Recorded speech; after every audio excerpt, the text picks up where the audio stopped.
Ready. All right. Oops. Let me share my screen again.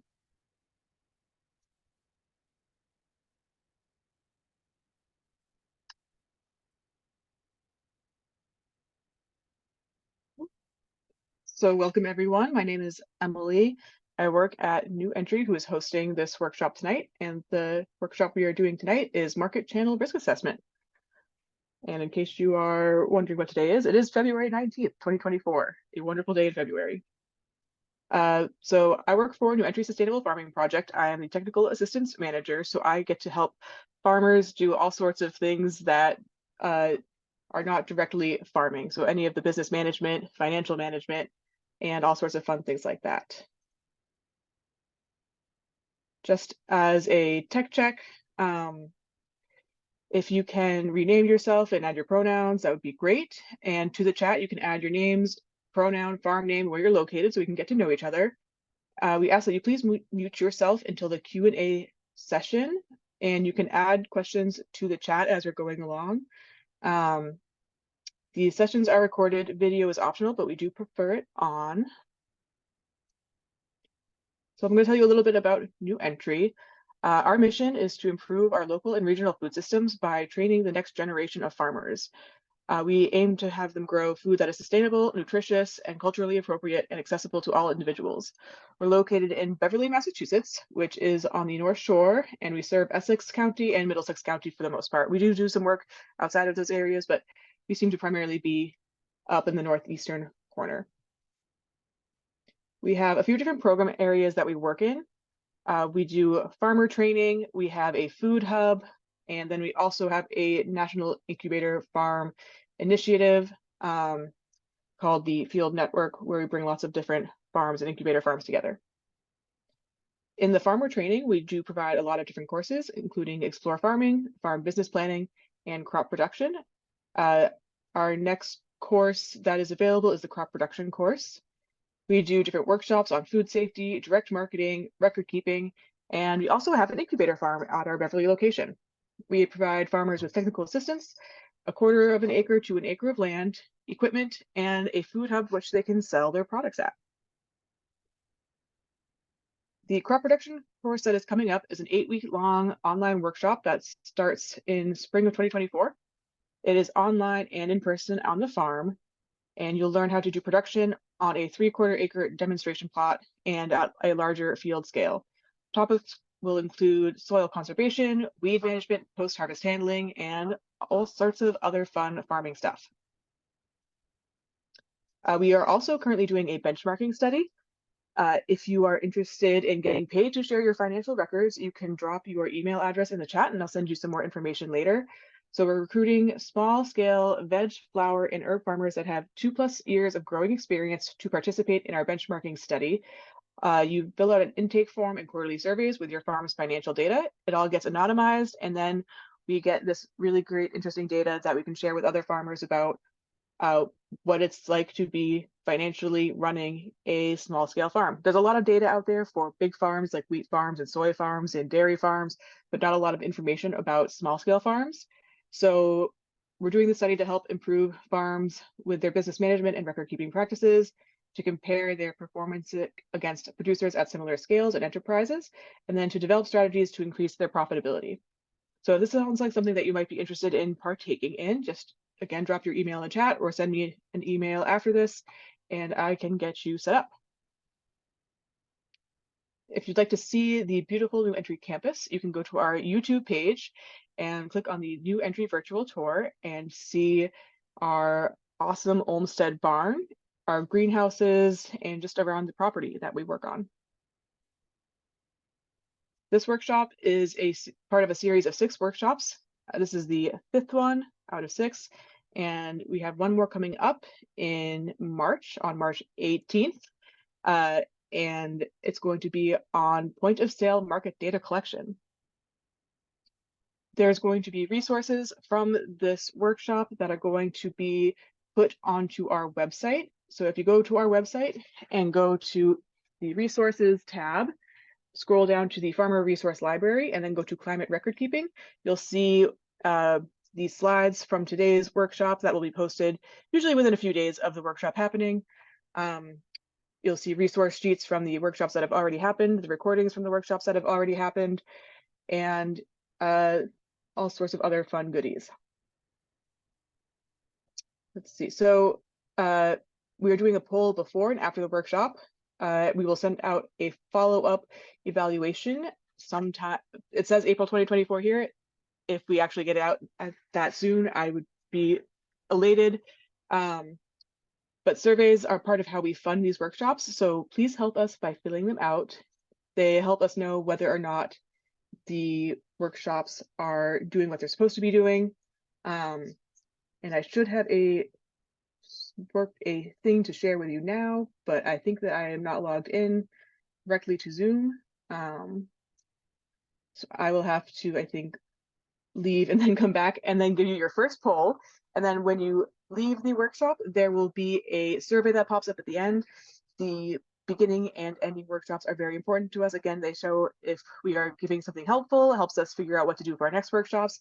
And they really just are great for you to do. And they're so short. I made them really, really short. They take about 2 seconds to fill out. And tonight's session is about market channel risk assessment with Matt LeRoux. And I'm hoping I'm pronouncing your last name right because I didn't ask beforehand. And he's got 20 years of experience serving farmers through Cornell Cooperative Extension, nonprofits, and consulting. And he can tell you a bit more about himself when he hops on.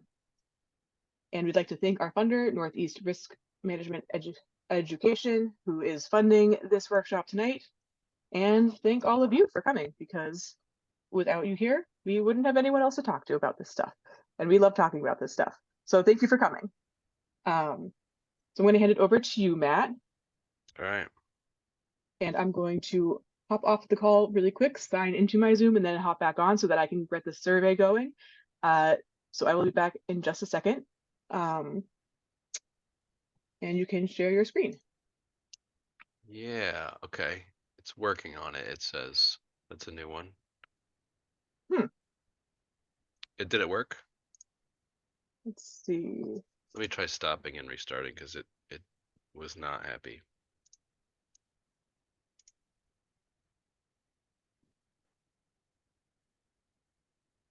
See, I'm seeing it now. Okay, good. We did test this, but it worked perfectly back then, so who knows? All right, is that Beautiful. just the slide now? It is just the slides. Good, great. Well, All right. thank you. Thanks for having me. I'm pleased to talk about this topic. It's something I really think is interesting and useful for beginning farmers and more experienced farmers as well. To give you just some background, I'm mostly going to be talking about research that I did back in like 2008 and 9 and 10 to evaluate different market channels, because the question had come up, should we be encouraging farms to join more farmers markets, or should we be encouraging them to look at wholesale? And we had a lot of new farms in our region at that time, and we thought, well, maybe some of these really experienced farms should start to move out of the farmers markets and move into some wholesale channels. And I said, well, how do we know if it's good advice to direct someone from one channel to another? So we came up with a methodology to evaluate different channels, and that's what I'll talk about. I'm also going to talk a little bit about the point of sale research because it is directly related to market channel assessment. And so I'll have some slides about the point of sale stuff, and then I'll go in more depth on it at the next session a month from now. Oh, here's the poll. Yes, I just launched the poll. So please fill it out. It helps us a ton.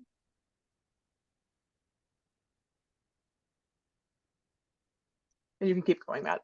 Yeah. I think I have to answer it in order for it to go away. Oh no, there it goes. Okay, there. No, I got rid of it. Excellent. Thank you. I won't pollute the results by answering.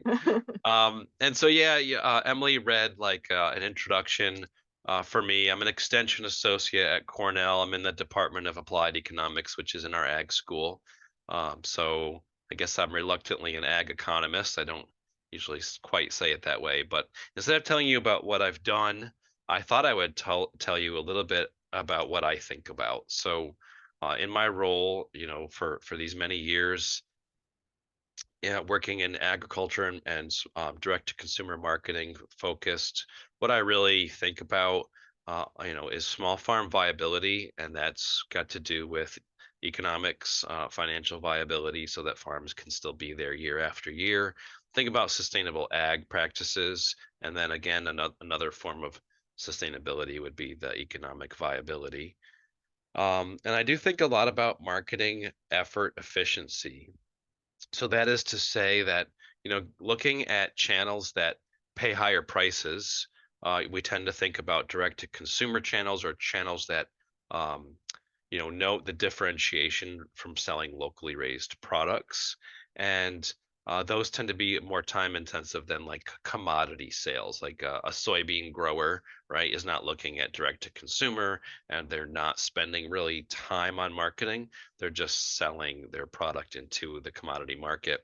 So in order to get these better prices and this sort of premium that we need at a small scale, then we tend to look direct to consumer, but then that also becomes taxing in terms of marketing effort. So I'm thinking a lot about marketing effort efficiency, and that one way to look at that is in the gross sales that are generated for every hour spent on marketing. And if we get better record keeping, we'll start lumping in our other marketing costs there. So just sort of calculating that out and looking at the effectiveness or the efficiency of our marketing effort. And I spend a lot of time and I do research in that area.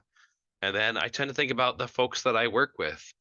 Um, are these farms profit maximizers or more oriented towards being lifestyle maximizers? And when I was getting in grad school as in ag econ, I was getting trained up that the firm is always profit maximizing, and it makes all its decisions to maximize profit. But I think again, like small scale farms, there tends to be some trade-off to also look at the quality of life. And I think that lifestyle and enjoyment of our work that we're going to be immersed in all the time goes speaks to farm viability as well. So I think there's a balance. It's not pure profit maximization. It's also looking at lifestyle. So that's actually going to be that's what I think about. That's what I work in. Um, and that's you're going to hear a lot of that through the course of these slides talking about market channel assessment. So when we talk about market channels, we're talking about the different channels that you can sell your products in, whether we're talking about fruit and veg or fresh cut flowers or livestock and meat. We have wholesale channels where the person that you're selling to is not the eater, let's say, or the end user. They're going to go on to sell that product again. So this is places like grocery stores and restaurants, distributors, regional brands, like branded programs that you might sell into, or even auctions or school dining or college dining and all that. Those are wholesale channels, and then we have direct to consumer channels where you're selling right to the person who's going to eat. In the case of food, who's going to eat your product. So that's selling at farmers markets. Freezer trade refers to selling meat direct to consumer, like as a quarter, a half, or a whole animal. CSAs, hopefully everybody's familiar with, and then farm stands, farm stores, online sales, and you pick farms. So these are all direct to consumer channels. So we have all these channels out there, and they all present different opportunities. And sometimes, especially if you're a beginning farmer, I'm thinking about, when you go to a farming conference and you hear some other farm and they're talking about their wild success in one of these channels, it can be very exciting and very tempting to think, well, now that I've heard this person's story, I should definitely get involved in that channel. So I want to give you a framework to evaluate channels by. So I'm going to give this little cartoon here. So one farmer's talking to the other, and he says, "Joe, if you bring your vegetables to the farmer's market, the prices, that you can command there are so high that you can sell $500 worth per hour." So this sounds like a great opportunity and Joe says, that's great. I'm going to go and sell at this farmer's market. And he takes off. But this guy keeps talking and he says, but it costs $300 a day to sell at this market. That's the fee that you pay. So, all right, so we're going to make 500 bucks an hour, but now we just heard we're going to pay $300 in fees to sell there. And the market is only for 1 hour a week. So, instantly this extra information is really vital. If it rains, no customers are going to show up at all, but you're still out your 300 bucks. And it takes 12 hours of labor to prepare and drive over there and sell at this market. So when we add all these details about this farmer's market, suddenly it doesn't sound so great. And maybe he should have stuck around to hear the rest. So how do you evaluate a market opportunity, market channels that you're using or market channels that you're considering getting into? What we found with our research in 2008, 9, 10 was that we identified 6 interacting factors that impact the performance of a market channel. When I say performance, it's kind of like I think about maybe the performance of a car, right? People can say, hey, this car can accelerate from 0 to 60 really fast, right? But you want to know, well, are the seats comfortable and does the steering work and how much does this car cost, right? All of these factors together influence your perception of the performance, and the same goes with market channels. So when we hear how much money that we could possibly make in an hour, that implies something about the prices that we can charge, and it implies something about profit, although it doesn't really speak to profit. We're talking about gross sales of $500 per hour. So $500 per hour, yeah. We'll evaluate a channel based on gross sales and profit. Associated costs are what it costs to participate in that channel. All channels have associated costs. If you're running a CSA, you've maybe got the boxes that people carry away their product in, or you've got advertising, the time that it takes to, organize distribution or run those hours of distribution. So there's associated costs in every channel. And then there's the volume of sales. When we're talking about produce, which our initial market channel research was focused just on produce, it's perishable. So it really has to be sold very quickly within a matter of days. And so sales volume is especially important in the case of produce or fresh cut flowers because that product won't be sellable a week from now. So we look at in a given amount of time, perhaps a week, how much product can we move through this channel? And we can measure that also in dollars. We don't have to measure it in pounds. And then the labor requirements. What's the marketing labor that it's going to take to participate in this channel? How many hours are we going to spend in all marketing activities in order to participate and generate those sales in this channel? So here we are, we're identifying these different factors. And the next one is risk, right? Every sales channel has the risk of lost sales, whether that's wholesale buyers that back out, after placing an order, or rainy day at the farmer's market where people don't show up. There's always risks of lost sales, so we have to consider those with all channels. And here we have now 5 of the factors that we're using to evaluate. But then as I conducted this research and I was working with the farms and talking to them, I really heard from them another factor, and that was lifestyle preference. So how well do you enjoy participating in a channel? I spoke to farms that said that were very successful wholesaling vegetables to a distributor, but they said that it was very stressful and frustrating, and they didn't really enjoy it. So ultimately, that takes away from the viability of participating in that channel. So let me introduce a farm that participated back then, and I'll use that as a context to get into how we conducted our research and what we found. So yeah, back in '09, we worked with several farms, but one that sticks out is Muddy Fingers Farm. They're a diverse fruit and veg farm. At the time, they were participating in 4 farmers markets per week. They had a 50-member CSA, and they were doing wholesale sales to 2 restaurants. They had no hired labor, so it's just a husband and wife team. They did have some working shares, which are volunteers that spend time helping out on the farm in exchange for their CSA share. And they also had some family and friends that would chip in and help out occasionally.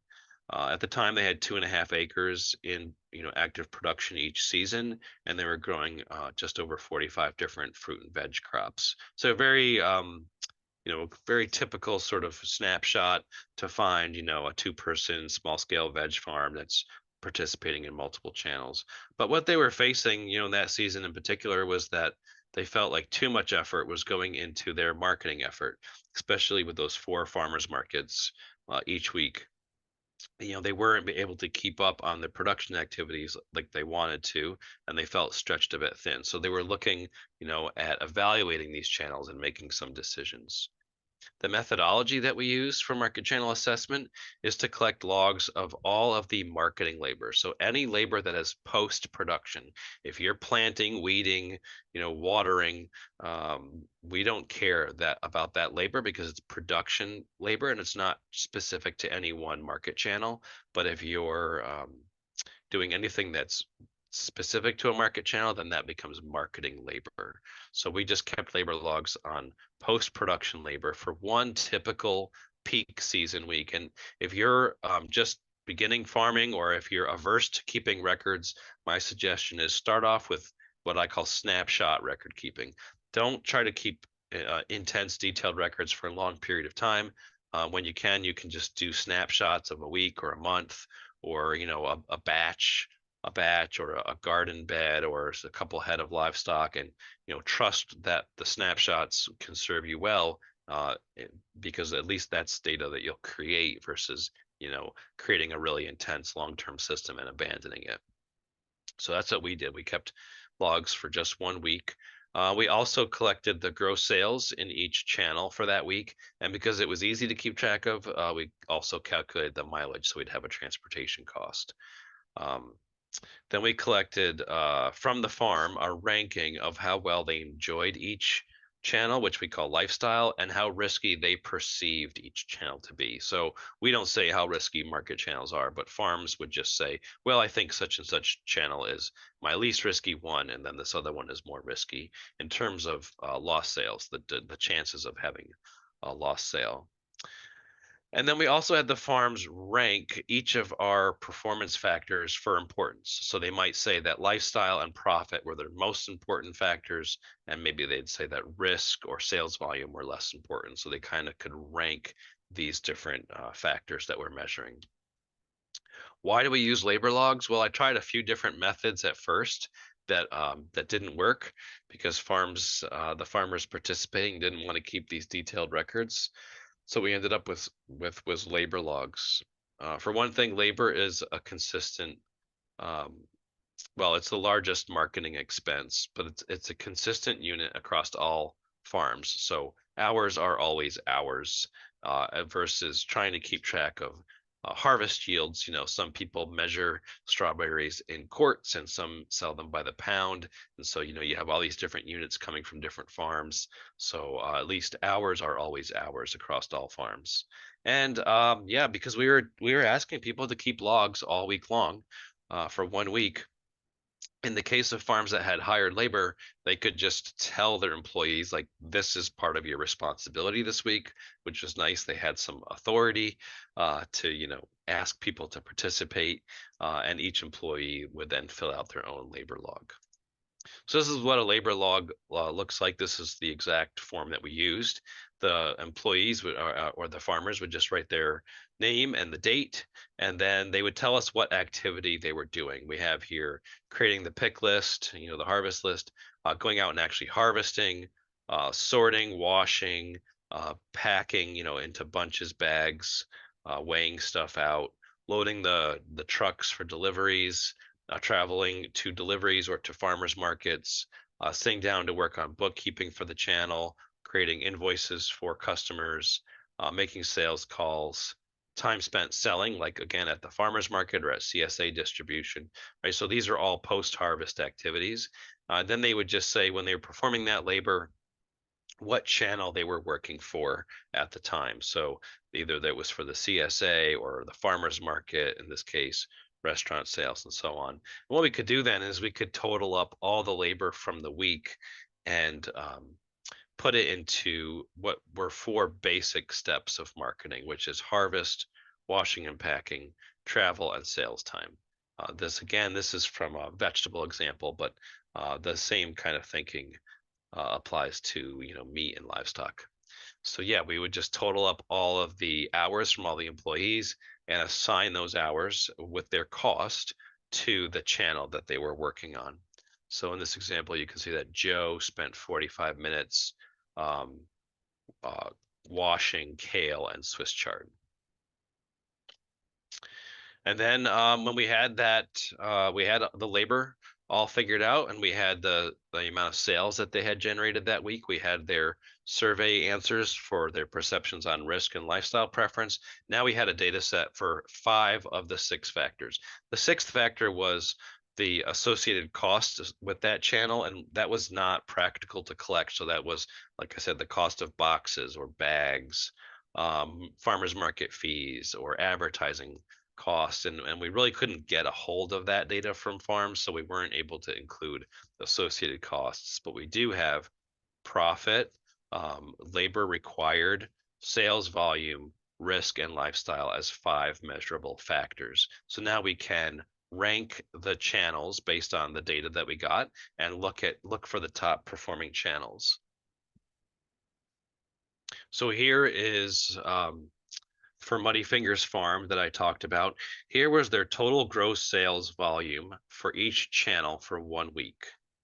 And what you should see is that we normalized the units, so we didn't want to advertise how much money they were making. So we just did it in units of sales. So when you see these numbers, like the CSA says 8.3, that was 8 units of product that was sold through that channel, and that was the equivalent of what their members took away that week.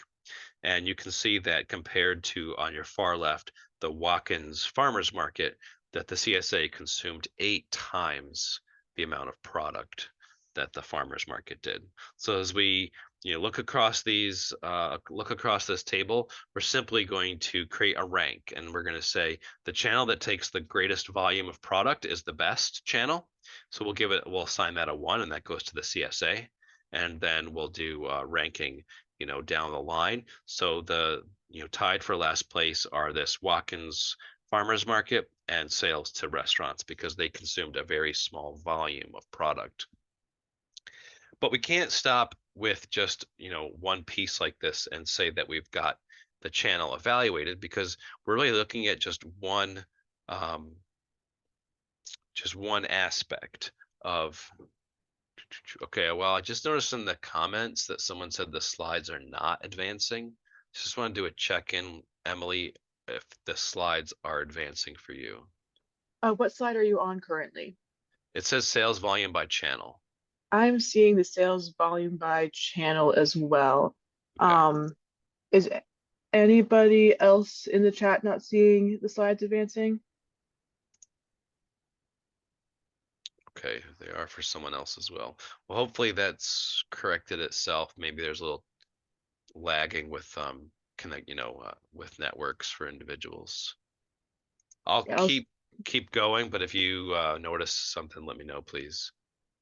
All right, so yeah, hopefully that's clear about how we created a rank there.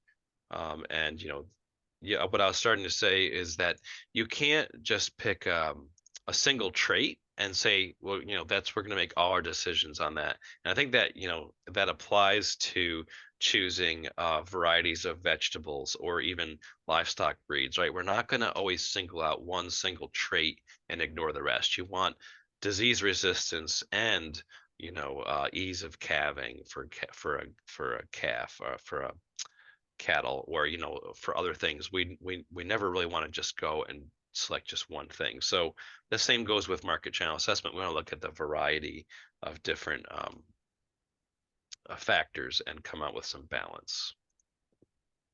So remember these results. CSA was best, Watkins was the worst, tied with the restaurants for smallest volume of product. But now we'll look at the amount of labor that each channel used in 1 week's time. So these are hours. And what we're seeing is on the far right there, the Corning Farmers Market took nearly 20 hours of their labor for that harvest, wash, pack, driving and sales time. And so in essence, since spending a lot of labor on marketing is sort of a bad thing for the farm, we'll say that that's the worst rank for the Corning farmers market. But look down here, the restaurant, it took only 4 hours.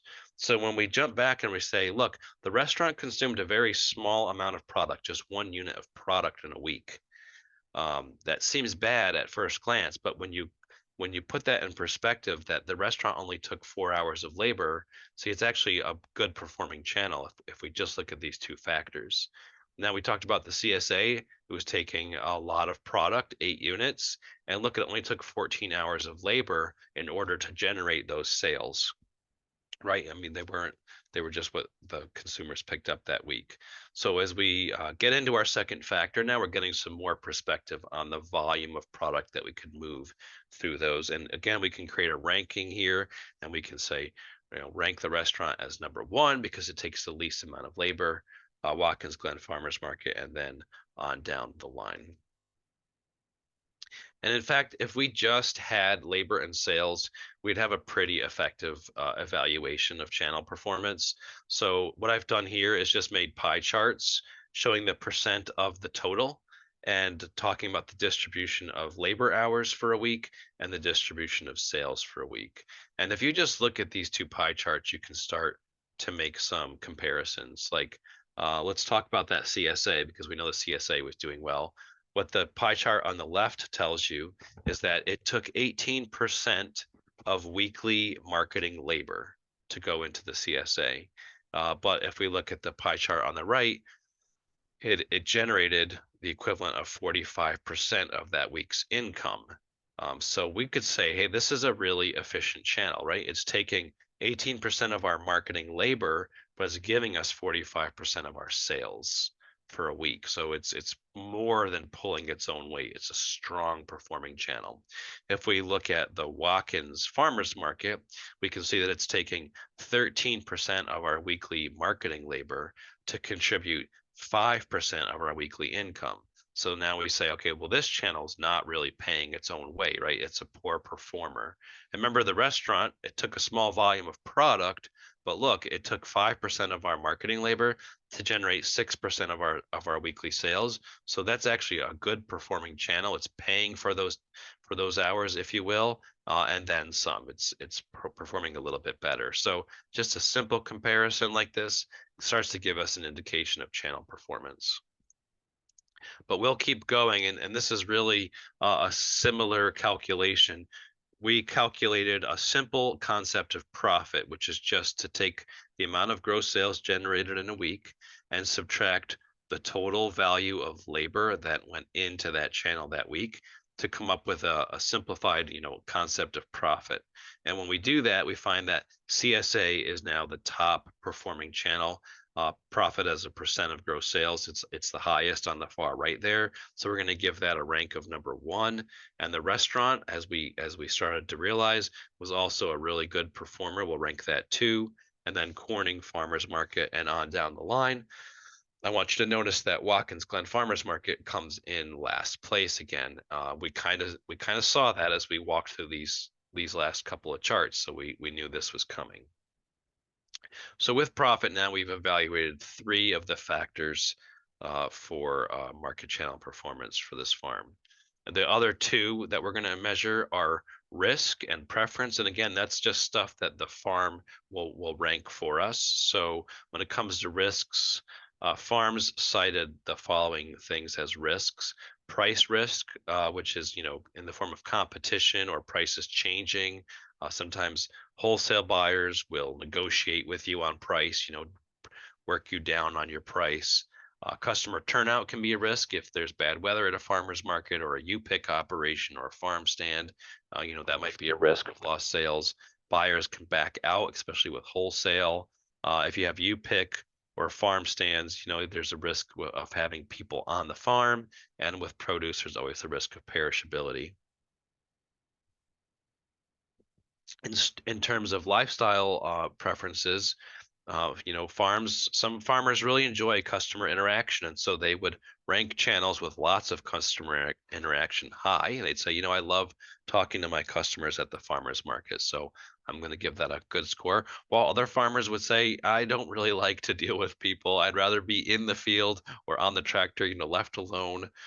Some different channels take different degrees of wash and pack. Wholesale, especially like to a distributor, wholesale channels require a high degree of washing and packing and grading.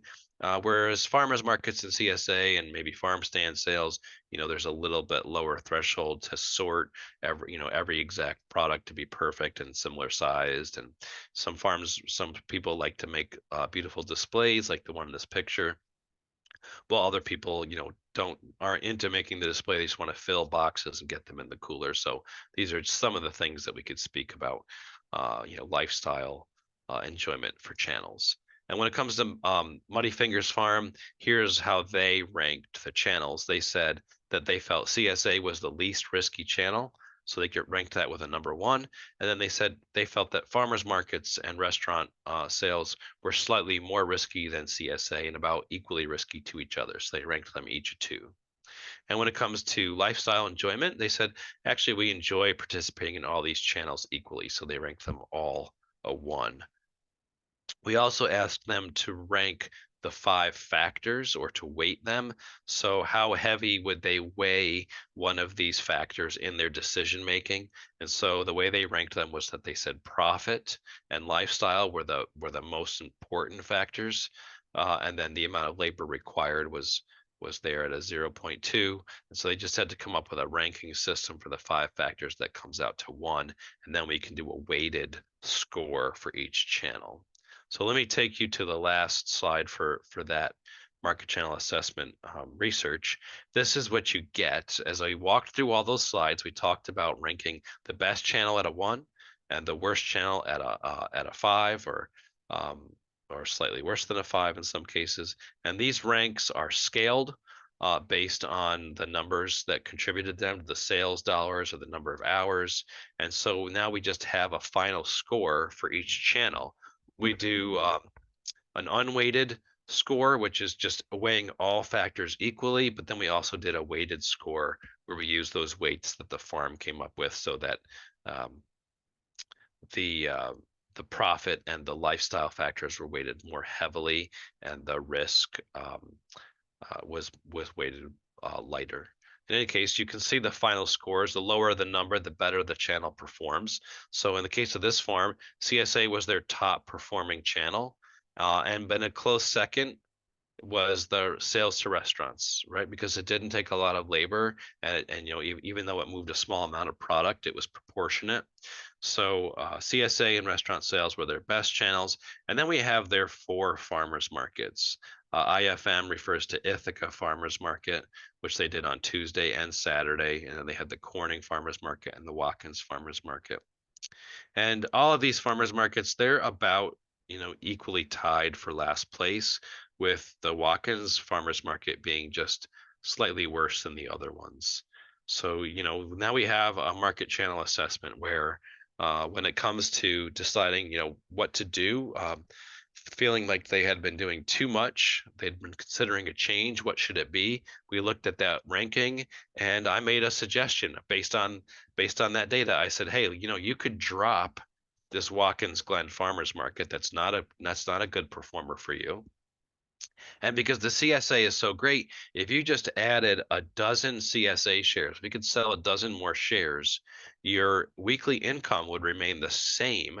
However, you would be able to work between 8 and 9 hours less on marketing.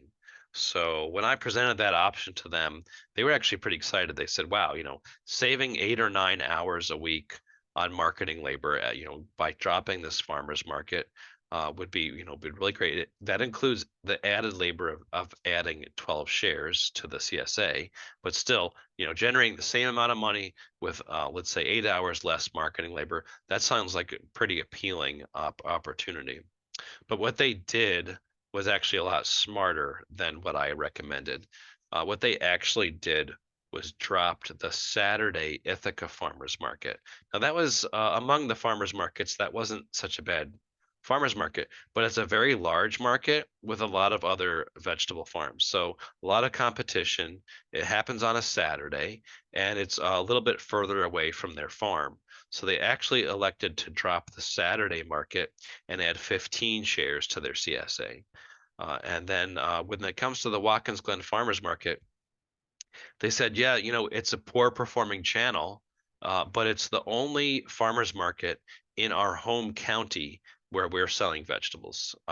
So we'd like to, stay involved in our community. So they actually took over managing the Watkins Glen Farmers Market and tried to improve it, tried to advertise it more, and invest some energy in it so that they would continue to sell vegetables in their local community.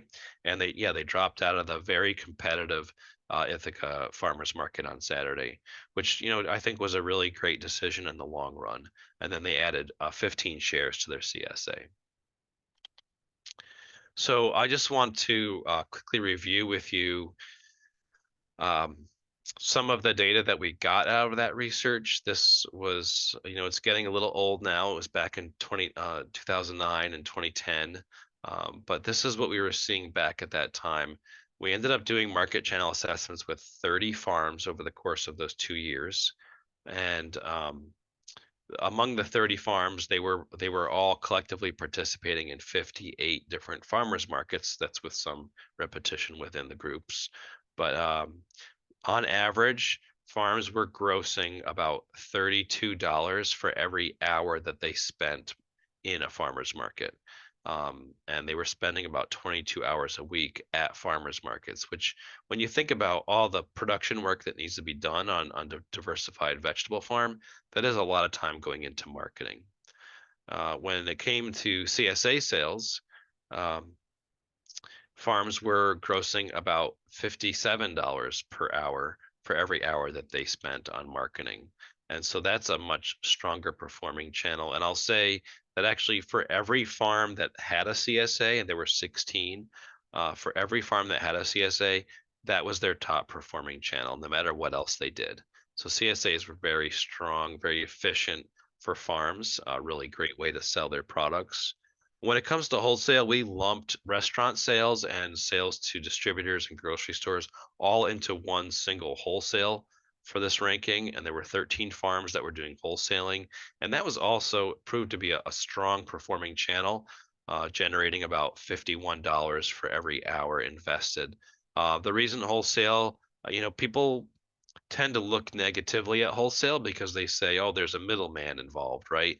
They're profiting off of our product." Except that you have to remember that that middleman, the distributor or the restaurant or the grocery store, is also very efficient. They're going to take their hours and put them into selling your product. So you can move a lot of product to them in one short delivery. And that's why that channel ends up looking pretty strong. And it really is, it's something to consider. Wholesaling can be a good choice for farms. If you looked at the average across all the channels that were measured in the project, the average gross sales per hour of marketing labor was this $37.73, or let's just call it $38. And so you can see that on average, farmers markets performed lower than the average of all channels. So farmers markets were still pretty weak as a market channel. Also gave you some summary there at the bottom, just saying that the average farm was doing 2.4 farmers markets per week. So most farms are doing like 2.5 markets each week. And the average gross sales back then, which is a long time ago, was about $708 a day at farmers markets for diversified veg growers. So that was the results. We found that farmers markets were consistently a poor performing channel relative to the other channels. However, that doesn't tell the whole story. Um, and I'm not opposed to farmers markets. I'm actually really excited about farmers markets. So, what we're seeing is just that as a market channel, they're not a strong performer for the farms that use them. However, they are still popular. They're popular among consumers and they're popular among farms. They're a channel that's very easy entry. It's easy to get into farmers markets as a vendor. If your tomato crop fails, that's okay. You can still go to the farmer's market and sell your other crops, right? So that's less It just feels less like a less of a commitment than maybe to CSA members or to wholesale customers that are expecting you to have those products, right? So in many ways, farmers markets offer other benefits. If you're a beginning farmer, you also get customer feedback. Customers begin to tell you face to face what they like. When you start bringing your products, they tell you what size eggplant they like. They tell you what variety carrots they most like. So you get a lot of valuable feedback. And another benefit of farmers markets that wasn't measured in our project is that you can use farmers markets to meet your new customers and recruit them for your more efficient market channels. So again, we talked about how great CSAs performed. Well, farmers markets might be where you meet your future CSA customers. They get to try out your product, they meet you, they see the quality that you can produce, and then they join your CSA. So farmers markets serve many purposes. So, we're not going to say, hey, listen, farmers markets are poor performers, let's get rid of them. The next research question is, if farmers markets are not, they're not doing great as a performance as a market channel, are there ways that we can increase their sales or improve their performance as a channel? So another way to say that is, if the same number of hours that we're already at a farmer's market, is it possible for us to get more money out of that market and then therefore improve its performance? So yeah, the new research question became, how can we get more money out of farmers markets and thus improve their performance? And that leads to the point of sale research. So I am going to talk about this project again and in more depth in March. I want to give you an introduction to POS and some of the initial results. POS, which means point of sale, it's a software package that you can use to record all your sales. One example is the Square POS. I mentioned Square because it's the one that we use for our research, and it's pretty user friendly. It's an app that collects sales data, so you program in all your items that you're going to sell, and then when you have a customer making a purchase at farmers market, you just touch these little squares, and it will add up all the products for you. So it's really pretty fast, it's pretty easy, and of course, it also allows you to collect credit card payments. When you record all your sales using a POS system, I call it passive data collection because all you're really focused on is checking out your customer, right? Completing that sale for them.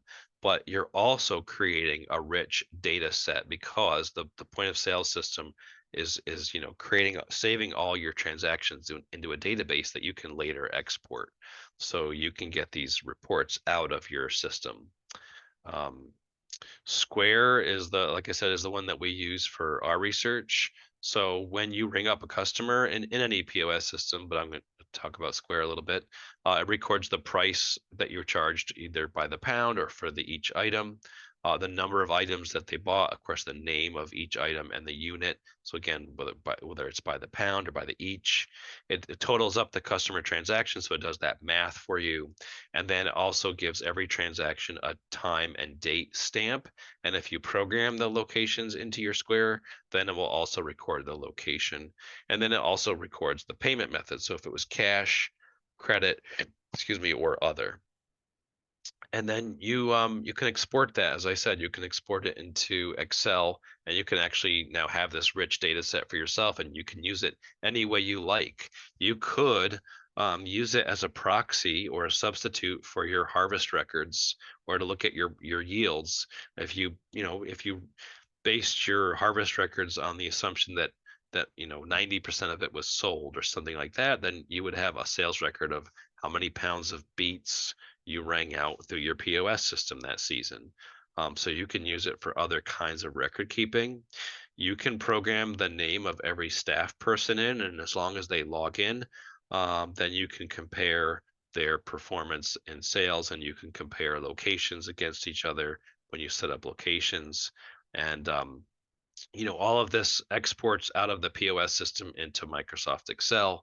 And then if you can learn something that's called a pivot table in Excel, they're very easy. and they allow you to quickly summarize your data and start to make some of these comparisons. So check out pivot tables. There's lots of YouTube videos that tell you how to use them. They're very simple, and once you start clicking and learning how to use them, you're going to think of all sorts of new ways to look at your own sales data.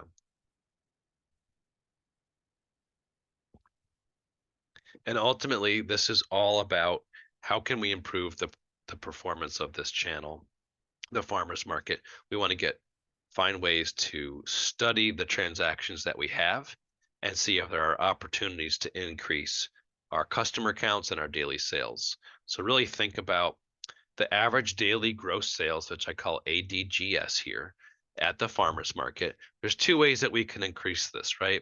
Because it's really the sum of the number of customers that we have, or the average number of customers that we have at a daily farmers market, and the average amount that those customers spend.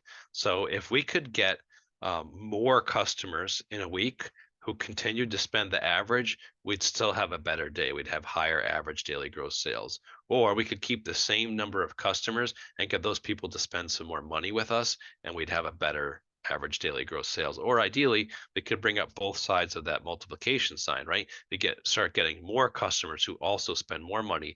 Now we're going to have a much better day. That's ultimately going to improve the performance of this channel. So what do we want to look at when we get this data out of our POS? We want to look at customer counts, which is the number of customers we get per hour or per market day or per location. We want to look at customer spending and the different dimensions of customer spending, which I'm going to break out into pack size, items per customer, and prices. Okay, so I'm going to give you some of the data that we've already collected here. And when I start to put these tables up on the screen, it's just going to be a lot of numbers at once. And I don't want you to try to like soak it all in. I'll just walk you through some of the more important numbers. So we started collecting point of sale data at farmers markets in 2018, working with a handful of farms. And they were at 7 different farmers markets. And when we were done with that first season of testing out this project, we had recorded 205 market days. So a market day is each time that a farm went to a farmer's market and recorded all of their sales in the POS system. So sometimes 3 farms were at the same farmer's market, and that day that would be 3 market days, right? Because each time one farm participates in a market, it's a market day. In total, we had almost 20,000 customer transactions recorded. Then we did this again in 2022. We recruited a few additional farms, and we had more farmers markets.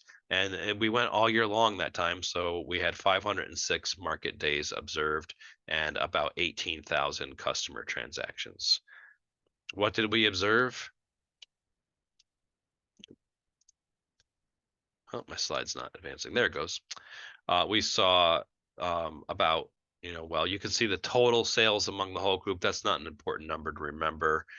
We looked at the number of items that were sold, and then we looked at the average number of customers per market day. Now, I want to point out that little asterisk at the bottom of the slide. It says data assembly differed in the 2 years. In 2018, we took every single transaction from each participating farm and we included all of those transactions. So that's what we see in that left-hand column. But in 2022, we had a mix of farms, some that sold meat, some that sold vegetables, and some that sold both. And so what we did is we just took only the transactions that included a vegetable item, and that's what we summed up on the 2022 side.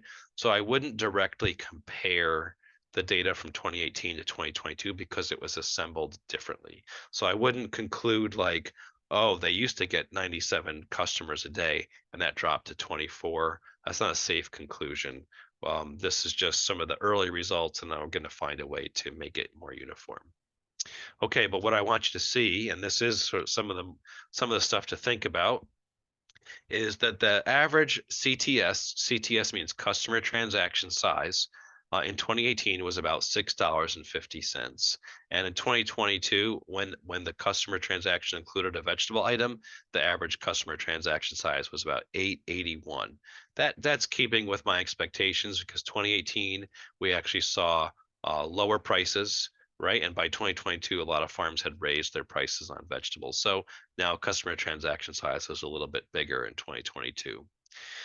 Uh, on average, customers were buying 2 vegetable items in 2018, and that falls to 1.5 in 2022. But again, like I said, it's not a perfect apples to apples comparison here. But basically, when customers shopped with vegetable farms, they were buying about 2 vegetable items, and that's sort of a summary. And now we also did this with meat sales. And so we're going to see some of the same things. In 2021, we recorded every single transaction that any of these meat farms had, regardless of what they sold, even if they just sold maple syrup or they sold a head of lettuce because they happened to bring some. But in 2022, we're just including the transactions that included meat items. So you can see the number of farms and farmers markets that we were recording transactions at. We got a lot of market days observed and a lot of customer transactions observed. Um, and what do we want to look at? We want to look at, when people buy meat items, they spend more like $25 and they basically buy one meat item. So this reflect, the higher value um, of meat items compared to vegetable items, but customers really are just buying one meat item on average.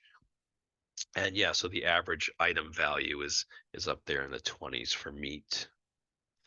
All right, let's talk about how we can think about some of this data that we collected and how we can use it to influence daily sales at farmers markets.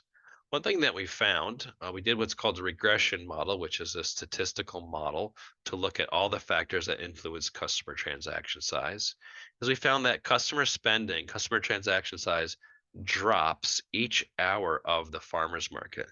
So the first hour tends to be the highest spending hour. And then in the second hour of the market, customer transaction size on average was falling a little bit. In the case of vegetable farms, it was falling by 19 cents. In the case of meat farms, it was falling by 35 cents.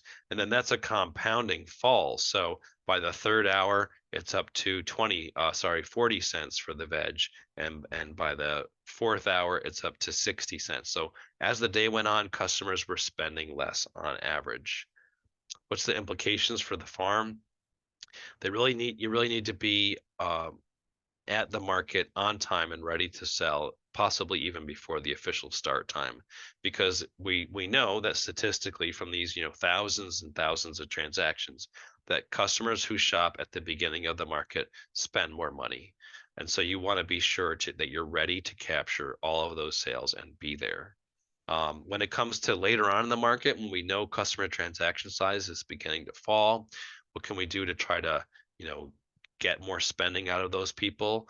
You can try pairing items together, maybe bundling items, or you can even try offering free samples. Like during your peak sales or your best customer spending, it may not be necessary to offer free samples. That's going to take your time away from serving customers. But maybe as the market sort of starts to slow down and customers are spending less, then you want to think about offering a free sample. Maybe they'll buy an item they didn't intend to buy, and that will increase their transaction size. But mostly we think make sure you're there early to capture those early sales. So a lot of the farms that I'm working with on this research, I know them well. And like me, they tend to be late. So if you're going to get to a market late and set up your stall and you're only really ready to take customers 20 minutes after the market start time, we're seeing from this data that you've actually lost a lot of really important sales. So make sure you're there early to capture the best spending of the day. And then when it comes to later on in the market, be sure to stay in the market booth to try to get more sales. If there's still customers wandering around that farmer's market, be at your market stall, making eye contact, smiling, trying to convert people that are walking by into stopping in and buying something. So make sure you stay in the booth to capture those late market sales. I actually visited a farmer's market with one of our research participants, and it was later on in the market, and I couldn't find them. Their market stall was completely empty, and I couldn't find anybody from the farm. So certainly they're not going to have any customers during that time when they can't be found. So stay in your market stall as long as the market is going, and you have a better chance of generating some sales. Okay, we also studied payment method. So we looked at how the customers paid for their orders, and what we found is that the effect of paying with a credit card is that it increases customer transaction size. So you can get more money from consumers when you accept credit cards. With the meat project there in 2021, we found that the car customer transactions that were paid with a credit card were $2.28 larger than those that were paid with cash. So, that 228 is actually a pretty significant number. Even with the veg project, customers paying with a card, there were fewer of those customers, but when they did pay with a card, they spent about $2.50 more. So the implications for farms are to accept credit cards and also EBT, because we have I didn't put it here, but we have an other payment form, and that was also a positive impact. And make sure your customers know that you do accept credit cards. Some farms are worried that the credit card fees are going to be a hassle for them and cut into their profitability. But I just calculated there at the bottom of the slide for you. The credit card processing fee, for example, from Square is 10 cents per transaction plus 2.6%. So if you look at the average size of a transaction for the meat project or the veg project, and you calculate that out, the fee that you will pay is smaller than the gain that you get from accepting a credit card. So on the meat project, for example, you're going to pay on average 73 cents for a transaction in fees, but you're going to gain $2.28 from the customer. So it works out to be better, and it shouldn't the credit card processing fees shouldn't dissuade you from accepting credit cards. So let me give you a real world example. This farm, which we're just going to call Farm A, when we calculated all their results from 2021, we found out that they had low credit card usage. So 32% of their customers were paying with a credit card compared to the project average of 57% of all customers paying with a credit card. And particularly with meat products, it's important to accept credit cards because they are higher value, and people don't necessarily have that kind of cash on them. I think which shows that it also benefits vegetable farms, but particularly meat farms should think about accepting credit cards. So we talked with the farm and we asked, do you have a sign that says we accept credit cards? And we found out that they don't have a sign like that. So that might explain why they had lower than average credit card payments from customers. So we suggested that they create a sign. And this is a picture of their actual sign. You can see it's just a sheet of paper, and it says we accept credit cards, cash, and checks. And now that we had a baseline of data from them for 2 years, from 2021 and 2022, when they put up the sign on July 15th of 2023, now we're able to use their data and look at, what was the effect of this sign? Was it effective? So we compared their sales from the period of July 15th through October 31st for 2022, and then also for 2023. And here's what we found. The contribution, what says pay card coefficient here, the contribution um, to transactions that were paid by a credit card was larger than it had been previously. So before that, compared to cash, their customers paying with cards were spending $2.53 more than customers paying with cash. But by 2023, that had increased to $2.74. They had more customers during that whole period, more customers paying with credit cards than previously. So they had like 700 customers use credit cards through that whole period in 2022. And now in 2023, it was 962 customers. So you can see that in the percent of customers using cards, it went up from 36 to 39%. But here's what else happened. The average customer transaction size, the average CTS, increased from $20.50 up to $22. So their average customer was actually spending more now that they could use cards. And their average daily customer count, DCC, so this is the number of customers that they had on an average day at the farmer's market, went from 67 customers up to 90 customers. So remember a few slides ago, I said, hey, look, to improve average daily gross sales, we could either get more customers or get the existing number of customers to spend more money. In this case, they did both, right? They both got more customers because their average daily customer count increased and their average customer transaction size increased. So this had a really positive net effect for this farm. More customers spending more money. I think that the credit card sign increased their customer counts because if customers are walking by your market stall and let's say they've only got, a little bit of cash in their wallet, but they also have their credit card. If you don't have that sign up, then they might determine, I can't shop here today because I've only got a few dollars of cash. Right. But when you have the sign, now they think, okay, I can shop here. And I think that might explain why their customer counts went up. All right, we also studied what we're going to call the customer experience. So what happens when you're really busy at a market? You've got a line, you've got a lot of customers. Well, what we found is that for each additional customer in a 5-minute period, customer transaction size dropped by 42 cents. It also dropped in the veg project, but I'm going to talk here about the meat project. And we found that when you actually get really busy, so you have almost 4 customers within a 5-minute period, that there's even a bigger negative impact. So the average customer spending falls by 81 cents, whereas just for one additional customer in 5 minutes, it's going to drop by 42 cents. When you get really busy and increase those numbers, it drops even more. What does this mean? Well, we think it means that customer interaction is important. Customers come to farmers markets for a few reasons, but one of those reasons is to get to talk to you, the farmer, right? So they want to get your recommendations. They want to hear what's going on the farm. They want you to tell them how to cook a vegetable or a certain cut of meat. So they want that interaction with the farmer. And when you're really, really busy, they're getting less customer interaction. And so as a result, their spending actually begins to fall. Maybe it's because you're not recommending a second item or taking that time to talk about a recipe or whatever it is that generates more spending. So yeah, when you get really busy, customer spending begins to fall. Our recommendation in that case is to have additional staff during really busy hours and also to consider designing your market stall for more efficient customer um, checkout. So here's a drawing of one way to design a market stall so you can actually check out your customers more quickly and then reduce customer density or reduce lines.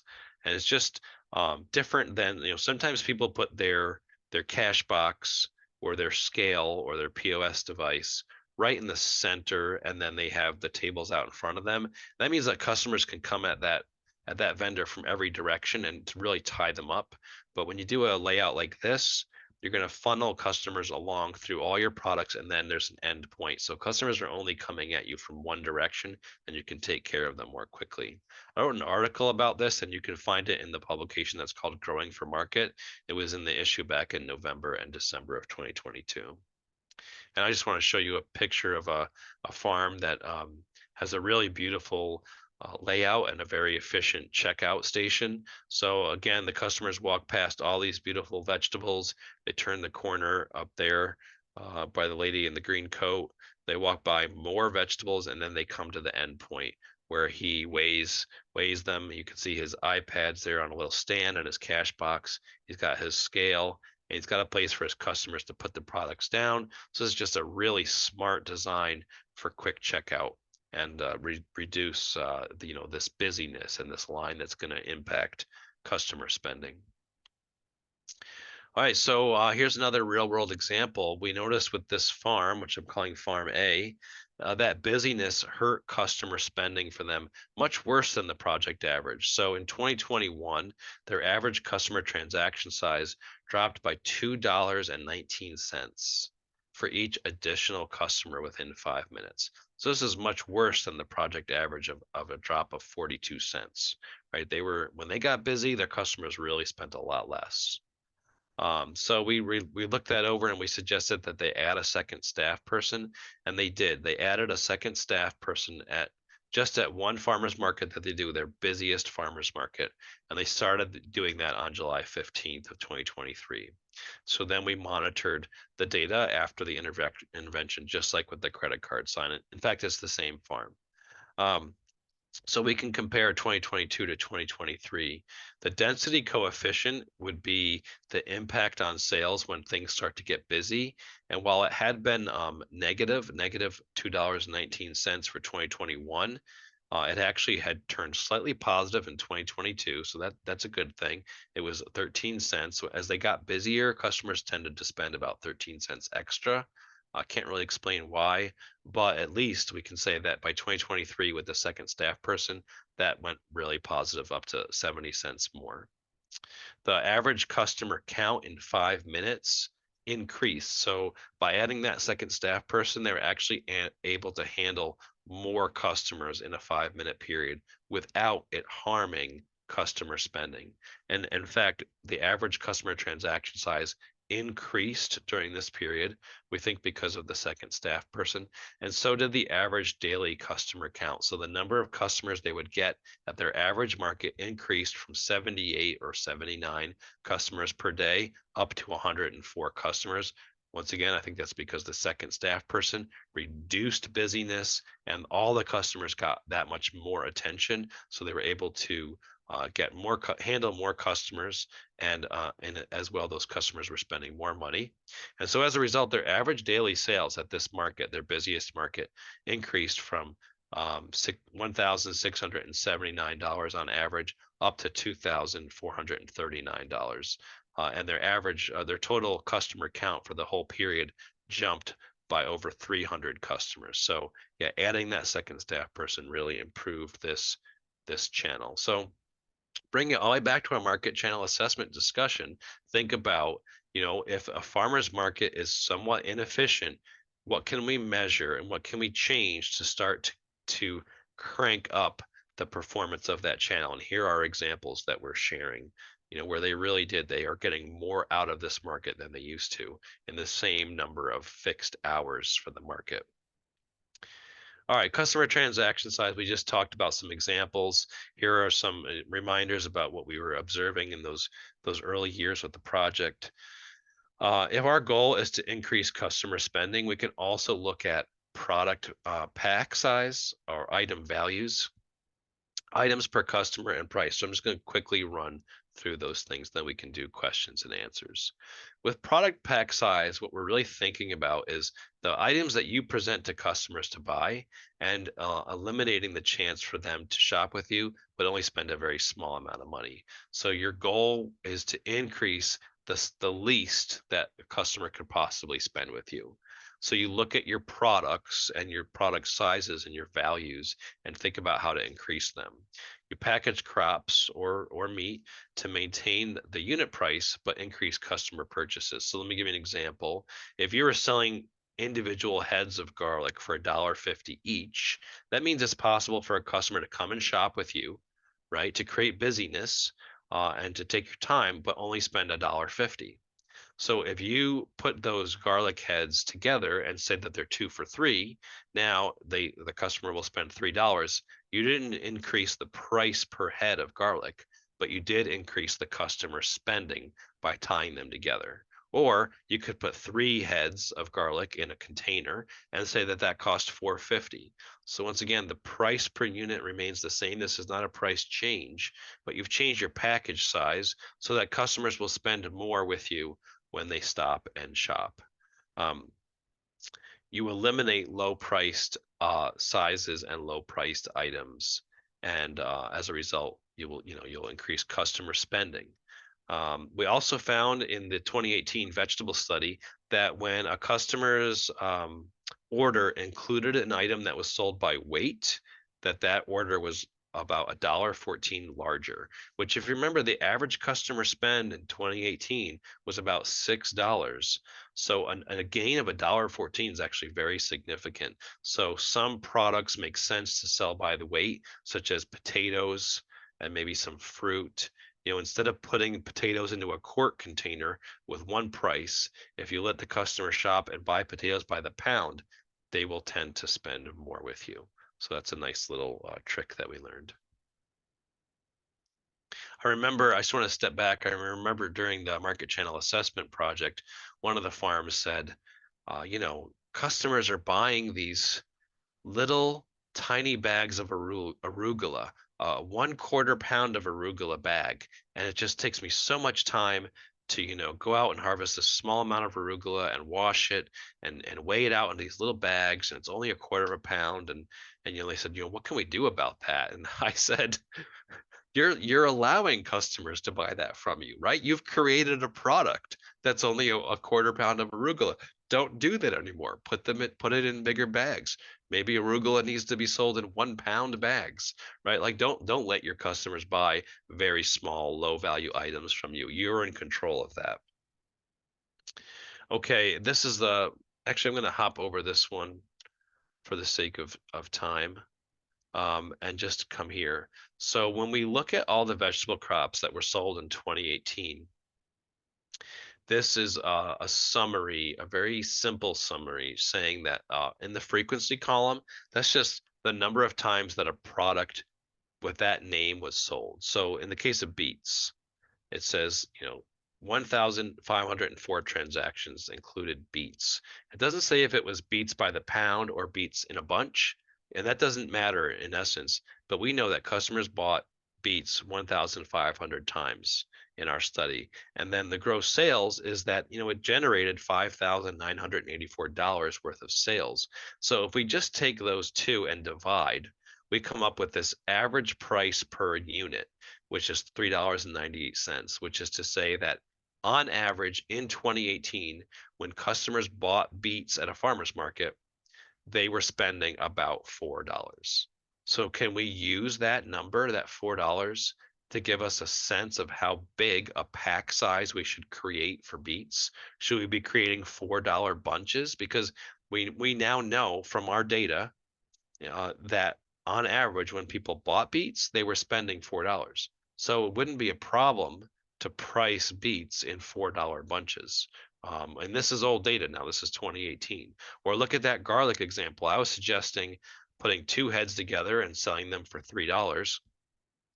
Well, customers bought garlic 923 times, spending almost $3,000. And so the average garlic transaction was $3.20, which supports the idea that, yeah, we could use that as a crude gauge to say that customers are willing to spend $3.20 when they buy garlic. And so we could create that pack size that hits that $3 mark, where I'd say, it's after 2018 now, so you could go with a slightly larger or more expensive size.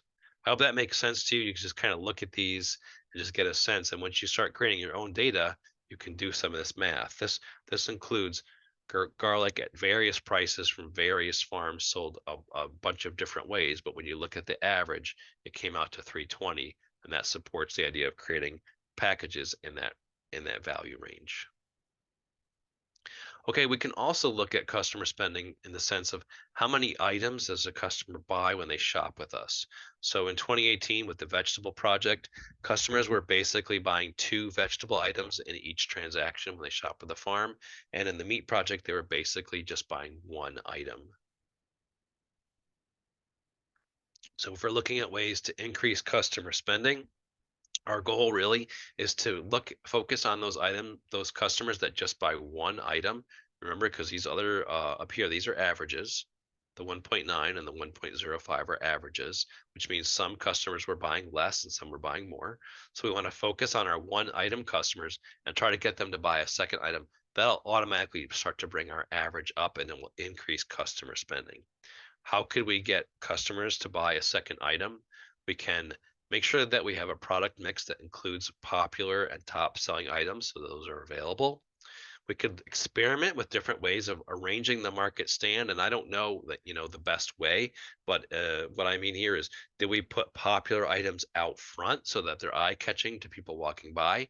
Do we put popular items towards the back so that people have to look across to all our items to see them? So you could experiment with the location of where you put things in your market stall. You can try bundling, which is to say, selling, pricing items that go in pairs. So saying garlic and onion set for one price, or offering specials that say things like get any two items for $7, or get all three or four of these items for $20. Some of that bundling kind of just as a promotional concept. Or a lot of our farms that participated anecdotally suggested that when they suggested an item or a suggested pairing to their customers were very receptive. So again, you say to a customer, "Oh, I see you're buying tomatoes. Wouldn't you like to get some basil to go with those tomatoes?" And then the customer, a certain number of times says, "Oh yeah, I'll also get basil." So now you've turned a one item customer into a two item customer. So just work with different ways to get those one item customers up to two, bring your items per customer average higher, and increase customer spending. And another way to increase customer spending is to increase prices. So if you increase the price and they still want to buy the item, then they're going to spend more money. You could focus on fast moving and very popular items. Lots of farms will tell me that, oh, we can sell out of eggs in the first 20 minutes of the farmer's market. That's a good indicator that you need to increase your price on eggs. Right? They're obviously in high demand. You don't necessarily want to sell out in the first 20 minutes. So increase prices on very fast moving and popular items. And don't be afraid that price increases are going to result in lower net sales. So let me walk you through an example with lettuce heads. If you are currently selling your lettuce at $2.75 a head, and in a typical month you sold 200 heads, then that meant you were grossing $550 from lettuce sales. If you increased your lettuce price to $3, you could afford to lose 15 customers or sell 15 fewer heads, and you'd still be making your 550. And if you went even higher, up to 350 a head, you could afford to still lose a few customers or a few sales, and you'd still be making the 550. So, as you increase prices, it doesn't excuse me, it doesn't necessarily mean that you're going to make less money, even if you sell a few, fewer items. Chances are, if you do slow progress of your price increases over time, you will not lose customers over price increases.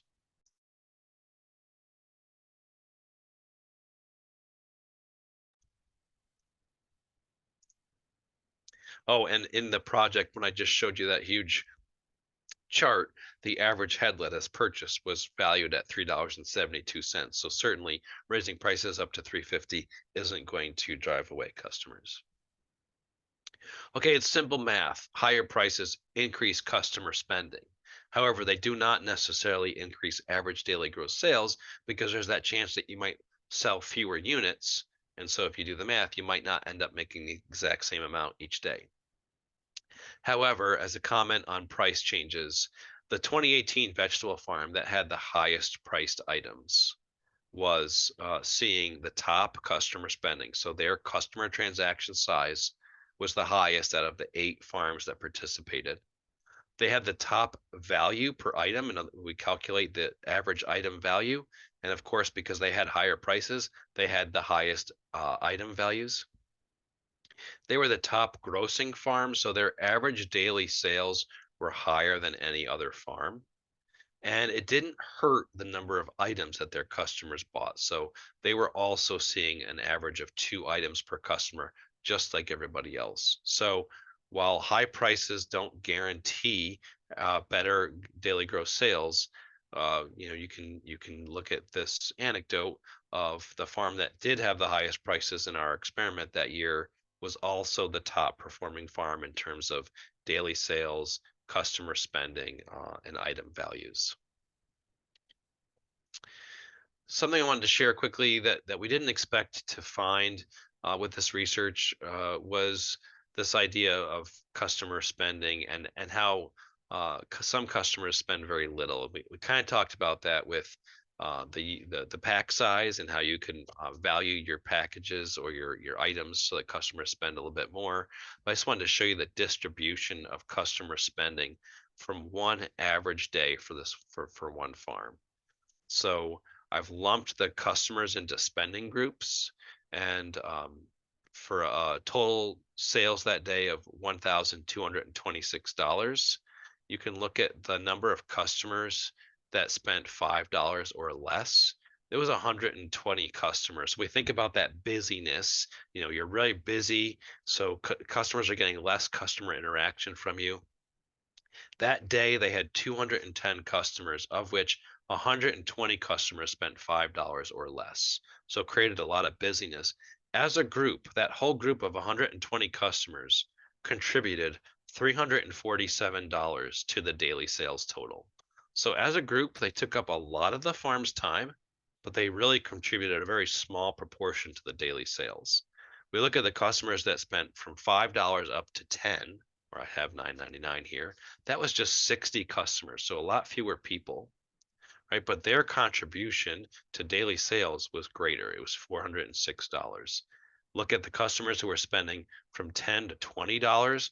There was just 29 customers that spent that much, but they contributed $414 to total daily sales. So you can look at your customers and by spending groups and start to realize that customers who spend a very small amount with the farm are taking up a lot of time but not really contributing to daily sales in a significant way. So you want to raise those item values, raise those item counts with your customers, and look at your pricing to get more dollars out of the people that keep you busy. It does get tricky, as you begin to mess with individual factors, it could have an impact on other factors. Larger customer transactions do not necessarily mean greater daily sales. For example, in our 2018 research, we also recorded the temperature and the weather conditions, and we found that on cold weather farmers market days, those customers would spend more money. For some reason, when people were at the farmers market in bad weather, they spent more than customers shopping during nice weather. However, there were fewer customers during bad weather days. In fact, there were so few of them that average, the daily sales on a cold weather day was lower, right? So just because customers are spending more doesn't mean you're going to necessarily have a better day because maybe there are fewer of them.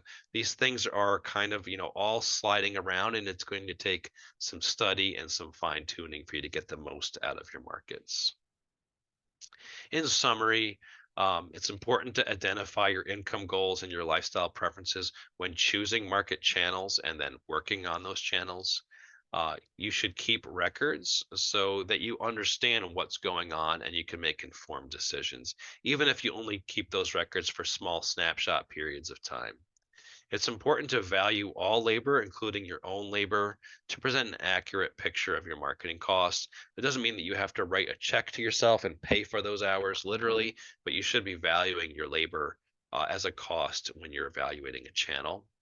And then you can rank and compare all the performance factors and all the opportunities that you have in order to choose the channels that perform best and maximize profitability and the efficiency of your marketing labor. Make sure that that you can create a data set, you can get your baseline, and then begin to introduce changes at the market, like putting up the sign, right, or adding the second staff person, and then measure for effect and see how it's going. I do want to quickly mention that I am recruiting farms to participate in the point of sale research. So you have to be using Square and selling your own products. Products include fruit, veg, fresh cut flowers, dairy, and meat. I would prefer to find farms in New York State, but we're open to working with farms in bordering states like Massachusetts, Pennsylvania, Vermont. You have to sell at farmers markets and then record all those transactions in real time as you sell at the market. So I am still interested in finding farms that are doing that. And if you want to reach me about that, my email is here. Like I said, I'll talk again about point of sale in March, but I wanted to cover it tonight because it's part of that discussion about market channel performance and then turning to specifically the farmers markets and looking at a way to increase their channel performance. And I know I just did a lot of talking, but now we can stop and have questions.